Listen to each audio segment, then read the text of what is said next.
PGRI Maras, tempat kita saling sakiki, saling pedi, saling satingi. PGRI adalah rumah besar guru, penjaga marwah, harkat, dan martabat guru.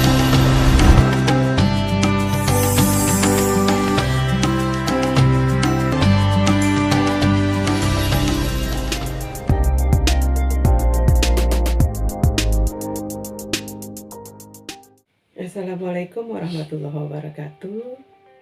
Kembali bertemu dengan saya Ibu Sarah SPD MPD, pengawas SMP di Dinas Pendidikan dan Kebudayaan Kabupaten Sumbawa, yang bergerak dalam sebuah organisasi APKS, Asosiasi Profesi Keahlian Sejenis, yang berada di dalam wadah organisasi PGRI Kabupaten Sumbawa.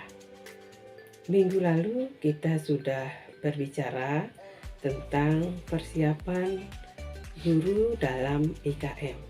Selanjutnya kita akan belajar tentang model pembelajaran yang sesuai dengan prinsip kurikulum merdeka, yaitu prinsip pembelajaran yang berpusat pada siswa, di mana siswa sebagai hal terpenting dalam pembelajaran.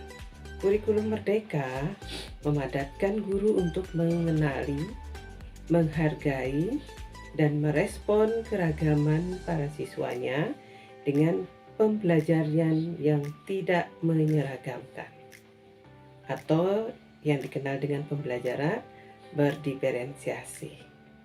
Mari kita belajar tentang pembelajaran berdiferensiasi. Konsep pembelajaran berdiferensiasi itu adalah pembelajaran yang disesuaikan dengan kemampuan, kebutuhan, dan karakteristik belajar siswa yang beragam. Penyesuaian pembelajaran dapat dilakukan pada materi ajar, biasa dengan konten, kemudian proses atau dengan metodenya, dan pengelolaan dalam penilaian atau hasil atau produk dari sebuah proses pembelajaran. Bapak Ibu guru, sebelum kita memulai dari proses pembelajaran berdiferensiasi, maka kita akan mengingat kembali poin penting yang harus dilakukan oleh Bapak Ibu guru dalam proses pembelajaran berdiferensiasi. Konsep mindset yang harus ditanamkan adalah bahwa adil itu belum tentu sama. Kemudian yang kedua, kita harus fokus ke tujuan pembelajaran dan memahami tujuan bisa dicapai melalui berbagai cara. Kemudian yang ketiga, yang bisa dibedakan yaitu proses materi ajar, proses pembelajaran, dan proses penilaian. Pembelajaran berdiferensiasi seharusnya tidak menambah beban guru. Kuncinya ada pada hubungan yang bermakna kepada siswa, kemudian membangun budaya kelas yang kuat untuk saling menghargai, untuk saling toleransi, perbedaan, dan pembedaan. Setelah kita mengetahui tentang karakteristik dalam proses pembelajaran berdiferensiasi, maka kita akan masuk dalam tahapan pembelajaran berdiferensiasi. Yang pertama adalah mengenali dan menghargai keragaman siswa dengan cara menentukan tingkat kemampuan siswa dengan penilaian berkelanjutan. Kemudian yang kedua, mengenali karakteristik siswa secara terus-menerus untuk membangun hubungan yang bermakna dengan siswa.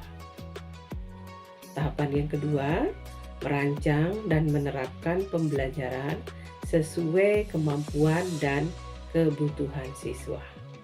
Dengan langkah menyesuaikan materi ajar dengan kemampuan dan kebutuhan siswa. Langkah terakhirnya, menyesuaikan metode dan pengelompokan pembelajaran siswa. Di sini pengelompokannya bukan untuk mencari anak yang cerdas dan tidak cerdas, anak yang pintar dengan tidak pintar. Bukan seperti itu, tetapi berdasarkan kemampuan dan kebutuhan siswa. Setelah kita mengetahui poin penting yang ada pada konsep sebuah pembelajaran berdiferensiasi, maka kita akan masuk pada karakteristik pembelajaran berdiferensiasi. Bapak Ibu guru bisa melihat jika seorang guru sudah menerapkan 8 poin dalam proses pembelajaran di kelas, itu bisa disebut dengan pembelajaran berdiferensiasi. Apa saja karakteristik itu? Yang pertama, Bapak Ibu, keberagaman murid-murid terus dipelajari oleh Bapak Ibu gurunya, kemudian dijadikan acuan penyesuaian pembelajaran. Kemudian yang kedua, guru merasa sudah adil bila menerapkan cara mengajar yang sesuai kebutuhan atau keunikan siswanya. Yang ketiga, penilaian awal atau diagnostik dan berkelanjutan dilakukan untuk terus membuat pembelajaran sesuai kebutuhan muridnya. Kemudian yang keempat, penggunaan ragam pilihan penugasan. Yang kelima, penilaian kemampuan murid dengan cara yang beragam. Kemudian yang keenam, materi ajar disesuaikan dengan tingkat kemampuan siswa yang beragam tadi. Ketujuh, materi ajar disajikan menggunakan berbagai bentuk media. Kemudian yang terakhir, materi dikembangkan dari berbagai sumber, bukan hanya dari satu buku siswa atau panduan dari Bapak Ibu guru, tetapi dari berbagai sumber.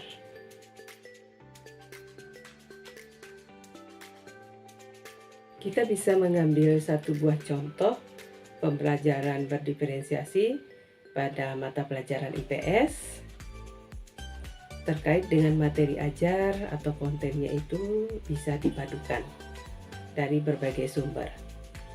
Temanya yaitu sumber daya alam. Lebih tepatnya lagi, agar siswa-siswa mengetahui tujuan pengelolaan sumber daya alam untuk memenuhi kebutuhan manusia.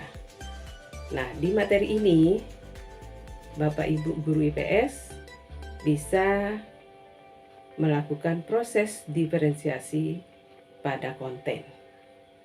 Memberikan kebebasan untuk para siswa memilih apakah mereka akan memilih sumber daya alamnya itu laut, atau sumber daya alam daratan, dan sumber daya alam udara. Ya, jadi ada 3. Kemudian mereka akan memilih satu sumber daya yang bisa dikelola menjadi bahan pangan dalam kehidupan manusia. Setelah mereka memilih, kemudian kita masuk kepada diferensiasi proses. Bagaimana sumber daya alam yang sudah dipilih oleh mereka untuk dijadikan pengelolaan bahan pangan yang bisa digunakan untuk memenuhi kebutuhan hidup dari manusia itu sendiri. Nah, di proses ini bagi yang memilihnya laut, dia juga akan menjadikan proses kontennya juga ada, yaitu ada yang memilih ikan, ada yang memilih rumput laut, ada yang memilih air, entah itu dijadikan garam dan seterusnya. Demikian juga dengan daratan. Daratan ada yang memilih buah-buahan, ada yang memilih sayuran, dan ada juga yang memilih kebutuhan pokok. Nah, kalau udara, mungkin di situ mereka agak sulit karena yang ada itu hanya udara oksigen O2 dengan burung ya. Nah, ini terjadi pemilihan proses yang mereka lakukan. Nah, pada proses diferensiasi produknya nanti mereka akan mengemas makanan tersebut ya. Tapi sebelum mengemas makanan tersebut, mereka melakukan proses. Apakah nanti di proses itu mereka memanggang, apakah mereka memasak seperti biasa sering dilakukan, apakah mereka membakar, apakah mereka itu menyiangi. Kalau dia misal Bapak Ibu guru setelah mendengarkan cerita tentang proses pembelajaran berdiferensiasi dalam mata pelajaran IPS, kita akan melanjutkan kembali manfaat dari pembelajaran berdiferensiasi ini. Bagi guru, manfaat yang pertama dan sangat penting adalah mengenali siswa. Karena ada diagnostik awal tadi. Maka di situ kita akan tahu tentang kemampuan, kekurangan, minat bakat tiap siswa kita. Kemudian yang kedua, membangun kemerdekaan guru. Dari keharusan mengejar ketuntasan kurikulum. Yang ketiga, membangun kepuasan profesi dan kepuasan moral guru. Saat siswa mengalami peningkatan sesuai kemampuan. Bahagianya kita jika melihat anak-anak ini memiliki perubahan pengetahuan.